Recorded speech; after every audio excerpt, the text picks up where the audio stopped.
What it is, y'all, it is your old boy Pilk, and I'm coming back at you today with more Damachi. Now, today we're going to be talking about the data mines as well as another really interesting idea. And I'm going to couple these two together because the data mines, as you can see, thank you, Cyberpunk, for not updating. Appreciate that. Thank you for that interlude. So, basically what I want to talk about today, obviously we don't have much in the way of data mines. We have the two new banners that are incoming tonight. So we're going to talk about those first, and we're going to talk about a third and fourth potential banner that we'll be getting next week. So stay tuned to the end of this video to talk about that. That actually might be the bigger discussion point. Now, we do have the special gacha coming in for Wargame. I did say with the Hestia banner that you probably do want to hit that, and I'm going to say most likely most of you guys are going to probably skip this banner. Now, that said, that Hestia and that lead are fantastic units. If you don't have these two units maxed and you're looking to get to King 1 in Wargame, it's a great opportunity to acquire them. That said, I really feel like you can be smarter with your Iris. If you really, if you're not hitting King 1 in Wargame, it's a good opportunity to do that. You might actually net gain quite a bit more if you spend a little bit here. Be conservative. Don't be crazy with this one. Because remember, we've got a collab coming up most likely sometime in March. And we've got a new event incoming next week, which we're going to talk about once again at the end of this video. So there are lots of opportunities here. That said, if you're not hitting King 1, it's a good opportunity to get some units that are going to guarantee you King 1 rank. Hopefully. Now that they're out there, though, maybe that might be a bit harder. But, you know, there are a lot of casuals in the game that are going to, regular King 2, King 3. And I hate to say it's casual level, but it kind of really is. King 1 kind of becomes the wall, and you might have a hard time with Jester. And I'll talk about why here in a moment. But lead is fantastic fire unit. He hits like a truck.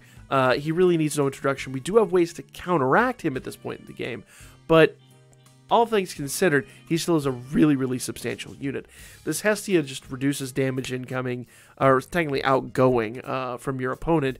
So, great unit, and you'll use her more often than just in Wargame. You'll use her in Record Buster, you'll use her in 7, so you'll use her in, Familia events, you'll use her everywhere. So that Hestia is really, really, really good. Ina's one that I couldn't remember off the top of my head. I had to pull up my phone here. She does foes, critical and penetration rate minus 20%. Fantastic. That's at max limit break. That'll go down to 15% at level 60 or up. So a fantastic skill there. And allies damage received, attack all in single target, down 15%. That will go down 10% between level 60 and level 80. So if you don't have her max, she's still really, really, really good. So that's 3 units that are actually really good for your Wargame team.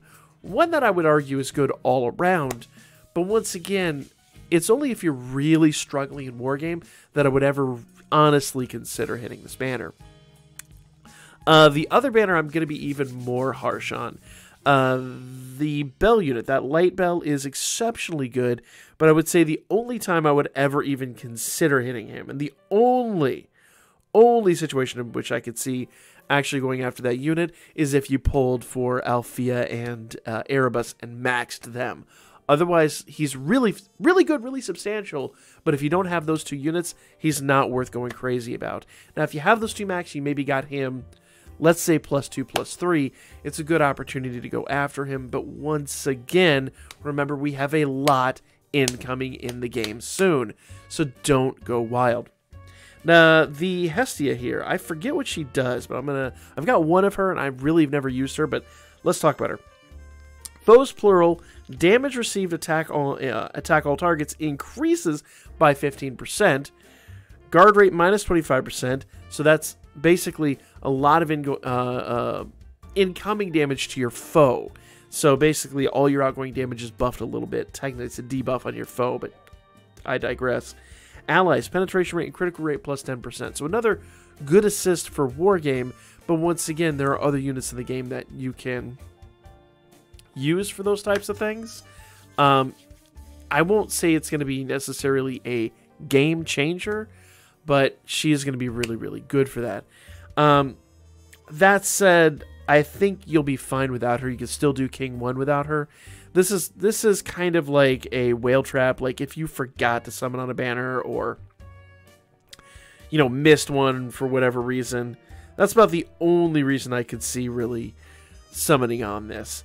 That Osphie, I totally forget what that Osphie does. Let me pull her up real quick. Because I don't even have her, to be honest. So, Osphie, gotcha, she's an adventurer, not an assist, she's an adventurer. Allies, fast damage received attack all and single targets minus 35%. So a really, really, really good sack unit in that regard. I believe that's the highest all-target debuff in the game. Technically, it's a buff, but it's a defensive buff.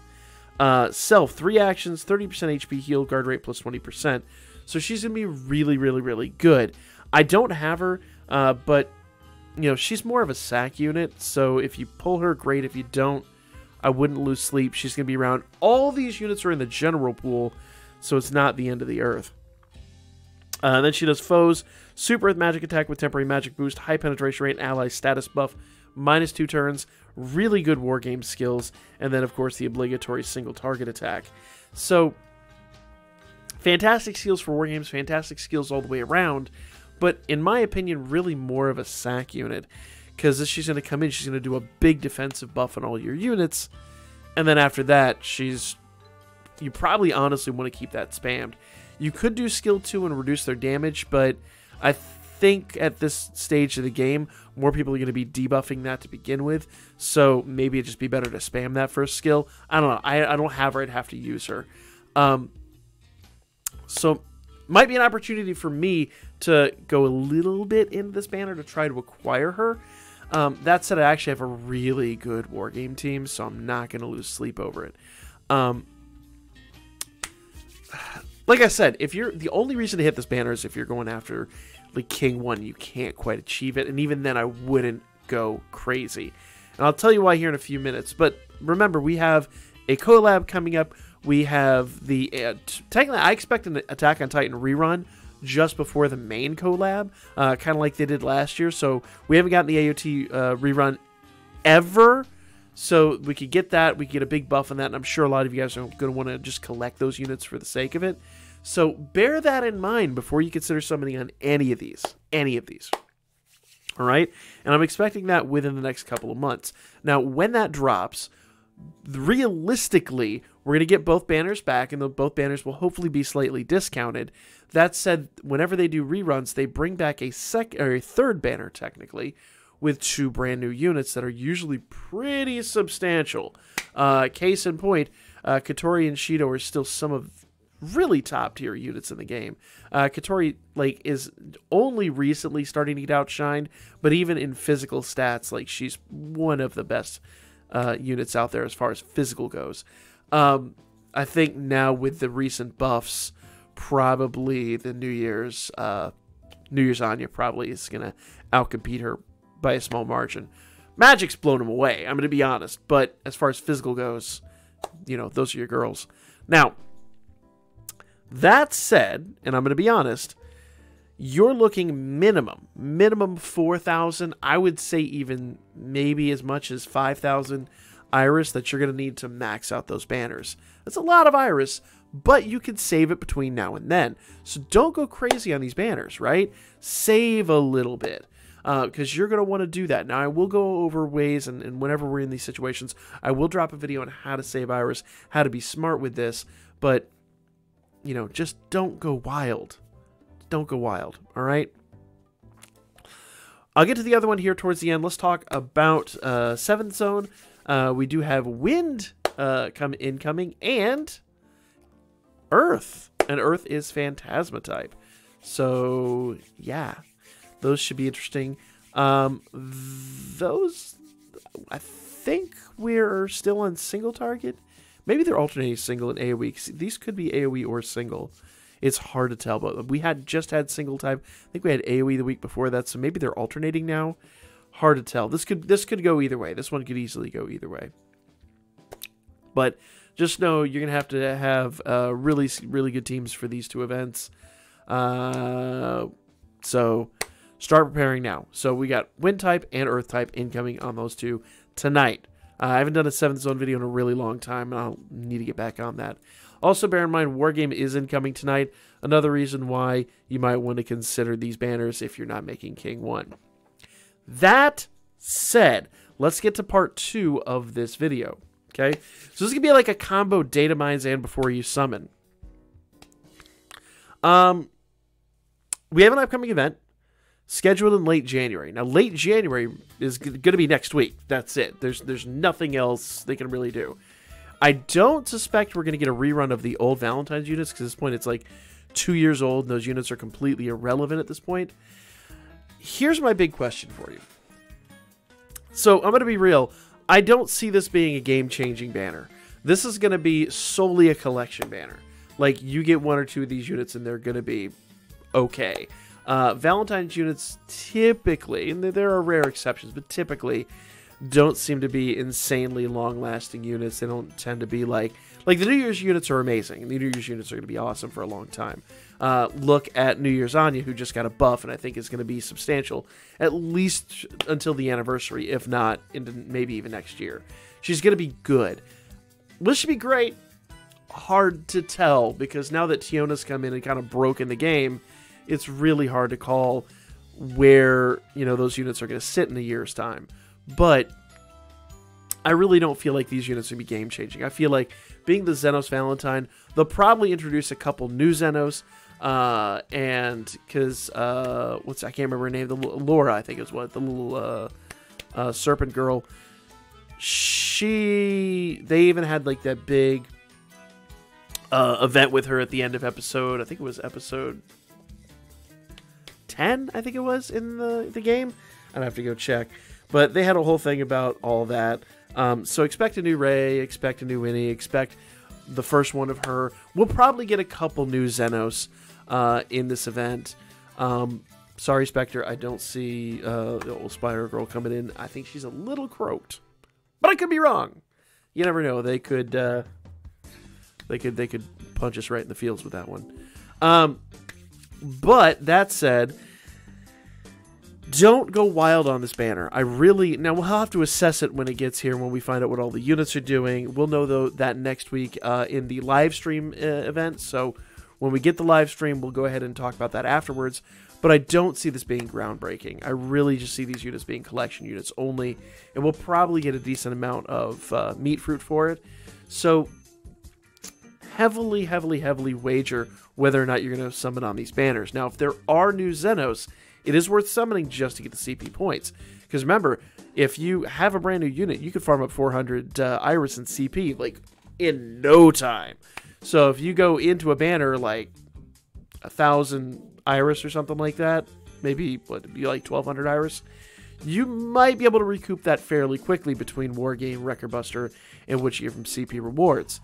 That said, this new Winnie unit is not going to net you anything. She's going to just run off the old CP levels. She might even be a free-to-play. In fact, I might even wager that one. So consider heavily what you're going to do with this. Now, that said, I'm going to pose this question to you guys, and you guys let me know in the comments section. If there are brand new Xenos units like Laura, we already have Rey, we already have Fia, but if there are new Xenos units in this event, probably that little rabbit girl, will you summon for those units, or will you save for the collabs? It's a good question. It's a big question. I feel like for CP it's worth summoning, but I also will say be cautious, because there's going to be 2 banners here, and that is an 8,000 Iris investment to go into both banners. And you really will want that for the collabs. Remember, Titan is coming. It's going to be about 6,000 Iris for both the banners. Well, really, because we're going to get a second banner there. The 2 banners will be about 6,000. It'll be a 10,000 Iris investment. Really, if you're going to max all 3 of the banners out that I expect to come. That I'm expecting March at the earliest, if I'm honest. And then after that, we will get the new collab, which is going to be another 8,000 Iris investment. So you're like looking at 18,000 Iris. that you are going to want to spend on the collabs. You're not going to want to sleep on the collabs. I will say the Titan units, you could probably save all your iris for the new banner, because I really feel like the old units are going to fall off very, very quickly. But the new, if you really want to get technical about it, you're talking 12,000 iris. That still is a lot of iris. So you're going to summon on this, or are you going to save? That's the big question. So for now, that's going to be the video. Like, comment, and share. Let me know what you guys think in the comment section down below. I'll be back at you guys with more Danmachi here very soon. And I'll drop that video again like I do every time we have a big event on how to farm up iris and how to save iris, especially for my new people, because you guys are definitely going to want to know.